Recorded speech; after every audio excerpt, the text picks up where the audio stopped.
Vamos lá falar sobre inteligência artificial e redação.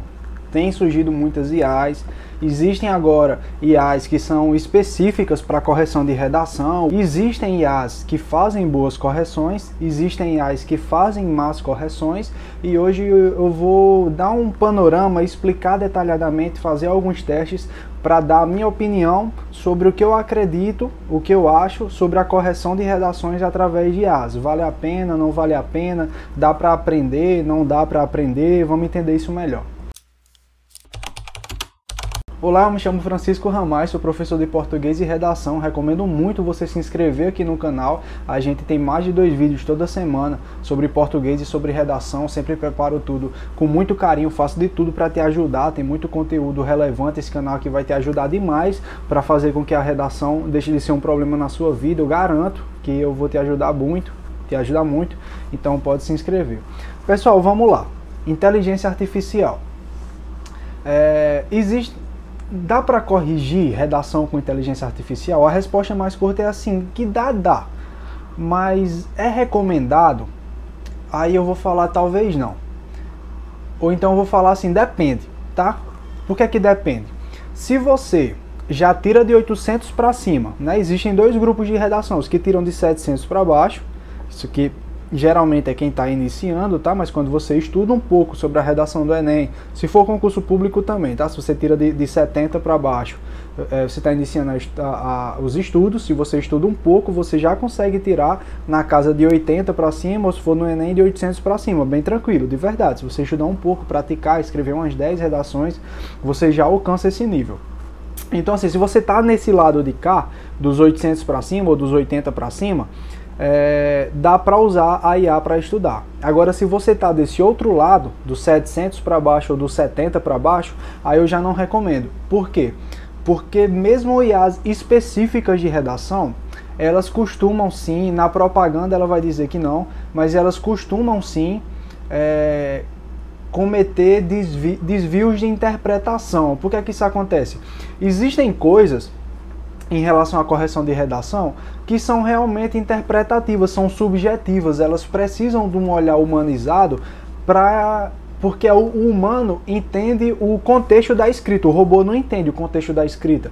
Então, às vezes, é a seguinte frase, às vezes eu, como corretor de redações, eu sei o que você quis dizer, o robô não vai saber o que você quis dizer, sabe? Então é mais fácil que eu entenda alguma coisa do que o robô, porque às vezes o robô só vai enxergar a estrutura esperada. Às vezes você inverte a ordem de alguma coisa, apresenta uma intervenção, por exemplo, se apresenta uma intervenção no meio da redação, você pode, sua intervenção vai ser avaliada, você pode ter os 200 pontos, vai perder ponto na C3, às vezes a IA pode ser que não identifique. Assim, pode ser que tenha um IA super avançada, você fala, não, mas tal IA identifica tal, beleza. Se você acredita que está funcionando para você, beleza. Mas do que eu testei, esses erros de interpretação acontecem muito cotidianamente. Então assim, se você já estudou, já tira de 800 para cima, você vai ser capaz de interpretar quando a IA errar, sabe? Então ela vai apresentar, olha, isso aqui... ela não vai conseguir entender o que você quis dizer, ou vai interpretar uma coisa que você sabe que está errada, você vai poder avaliar aquela correção. Não, acho que isso aqui está certo mesmo, eu não deveria ter tirado 160 aqui na C4, porque isso aqui não é inadequação e tal. Você vai ter esse parâmetro. E também assim, a correção do Enem, por exemplo, existem critérios que são subjetivos. Por exemplo, o Enem não fala que são poucos desvios. O Enem não fala que são poucas repetições, mas se você apresentar poucas repetições, você vai perder ponto, né?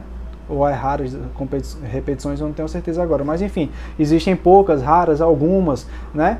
E então, esses números são subjetivos. O humano, ele é mais assertivo nesse quesito, porque o humano conversa com outros humanos, o humano é treinado por supervisores, esses supervisores são treinados diretamente pelo INEP, então a gente sabe quais são esses critérios bem detalhadamente. Às vezes o robô pode avaliar isso de forma muito rigorosa ou pouco rigorosa, então existe essa subjetividade que o robô ainda não tem capacidade de alcançar. Então, se você tira de 800 para cima, você vai ter essa capacidade de compreender e de avaliar a correção. Você está usando ali a IA só para manter sua qualidade, né? Você não quer evoluir, você quer manter sua qualidade, então serve. Mas se você está aprendendo, é muito perigoso usar a inteligência artificial. Por quê? Porque se ela te ensinar uma coisa errada, você vai aprender errado. E aí, para desaprender, é muito difícil. É muito difícil. Por exemplo, do que eu testei de IA, elas têm dificuldade de compreender que o termo onde é uma inadequação coesiva se for usado de forma incorreta. Como assim? Se você também não sabe, é o seguinte, a palavra onde ela não pode ser usada como operador argumentativo. Tem gente que escreve assim: isso pode ser visto na nossa sociedade, onde as pessoas são cada vez mais hipócritas. Isso está errado. O onde não pode ser usado para se referir à sociedade, porque a sociedade não é um lugar físico. A sociedade é um termo abstrato, ela não tem um lugar.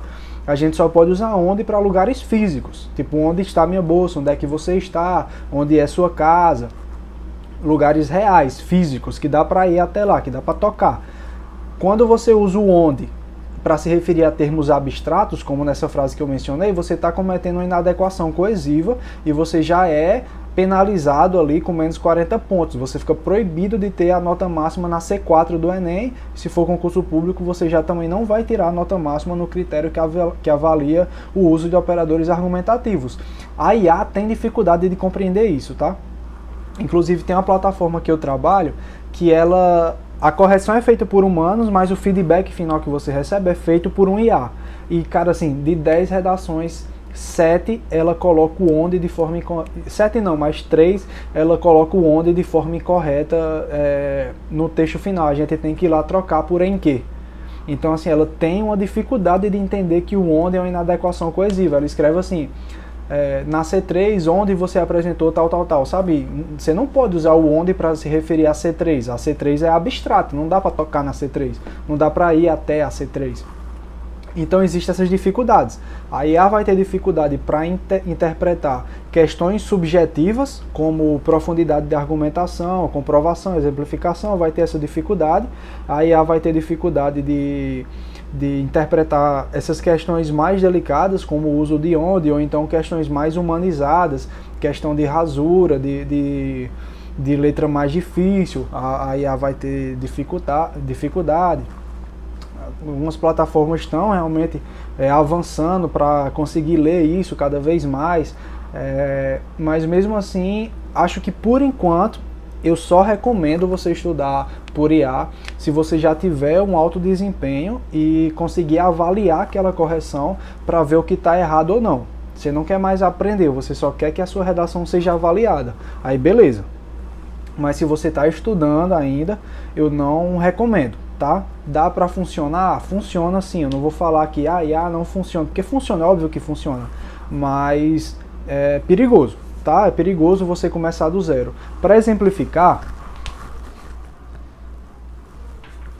eu peguei aqui no meu celular e eu fiz uma correção. Eu peguei uma redação nota 1000, tá aparecendo aí na tela. Eu peguei uma redação nota 1000 e pedi para o ChatGPT fazer a correção dela.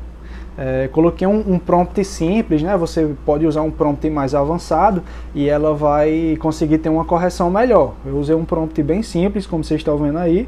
Enfim, essa é uma redação que eu peguei do Google, uma redação que tirou nota 1000. E é o seguinte, para deixar claro, para uma redação tirar nota 1000 no Enem, ela passa por 3 especialistas, tá? Primeiro são 2 corretores do Enem. O primeiro tem que dar 1000, o segundo tem que dar 1000.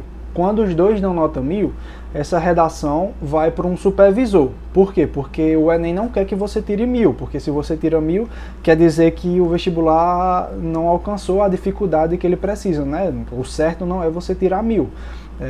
Senão, se todo mundo tirar 1000, como é que alguém passa? Tá entendendo? Não pode tirar 1000, não é o objetivo do vestibular, né? O seu é. Então, assim, passou por 3 especialistas. Os 3 especialistas não conseguiram tirar nenhum ponto. Essa redação tirou 1000. Então, quando a redação tira nota 1000, é porque ela realmente merece, tá? E isso contextualizando para falar que eu pedi aqui para o ChatGPT fazer uma correção dessa redação nota 1000. E ele tirou, olha, aqui na C1, ele deu 180 pontos. Ele tirou 20 pontos por algum motivo. Ele falou aqui, o texto apresenta um bom domínio da norma padrão, com construções formais e vocabulário adequado. Há, contudo, alguns deslizes. E um deslize que ela aponta aqui é só uma redundância, ok, mas poderia evitar redundâncias. Isso aí, redundância não é desvio ortográfico, não tem nada a ver. E depois aqui ele pontuou o nome Immanuel Kant de forma errada. Mas nomes próprios não são considerados desvios ortográficos. Você não é obrigado a saber escrever Nietzsche. Se você escrever Nietzsche de forma incorreta, não é um desvio ortográfico, o Enem não avalia. Ele teve um desvio de acentuação que ele analisou, enfim, tirou 80 pontos, 180 pontos, ele tirou 20 pontos da redação, sendo que não deveria, né? Já foi uma correção inadequada.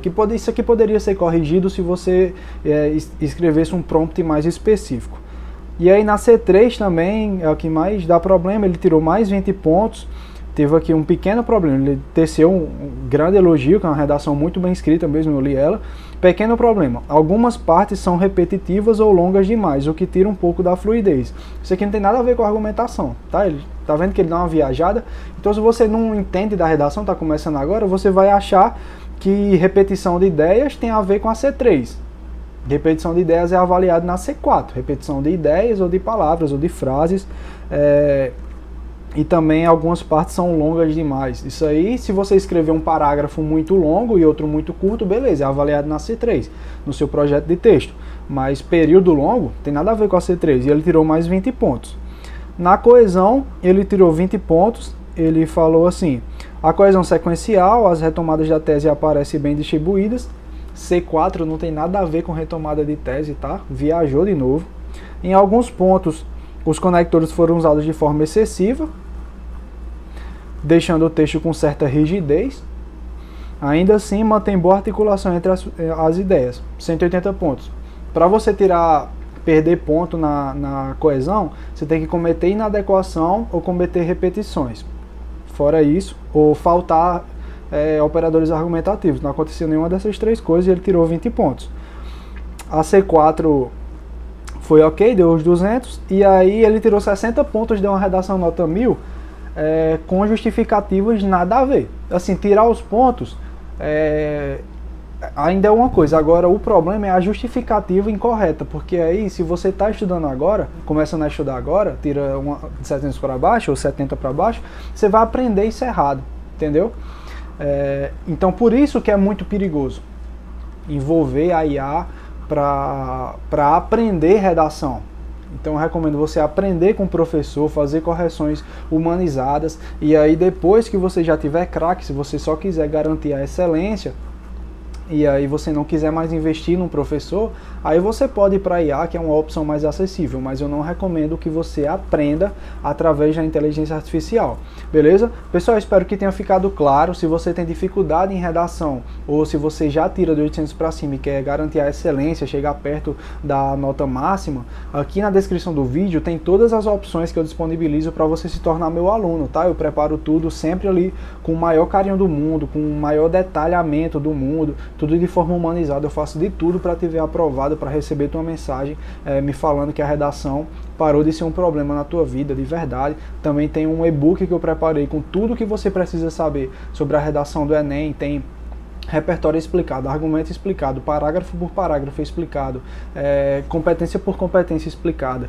um modelo de redação que eu redigi, eu manualmente lá, não é modelo pronto, nem feito com inteligência artificial. Tem uma lista de operadores argumentativos explicados detalhadamente, tudo isso por um valor simbólico, só para assim, justificar o trabalho que deu. Eu escrevi tudo pessoalmente mesmo, um valor simbólico ali para ajudar. Você pode adquirir esse e-book, já vai te ajudar demais. Também tem outras formas, eu tenho certeza que alguma forma que eu disponibilizei aqui vai se encaixar na sua realidade ou na sua necessidade, tá bom? Descrição do vídeo, o primeiro comentário fixado. Não se esquece de se inscrever no canal para não perder as novidades. Tem 2, 3 vídeos aí toda semana sobre português e redação. Esse canal vai te ajudar demais, de verdade. Espero que tenha ficado tudo claro e até o próximo vídeo.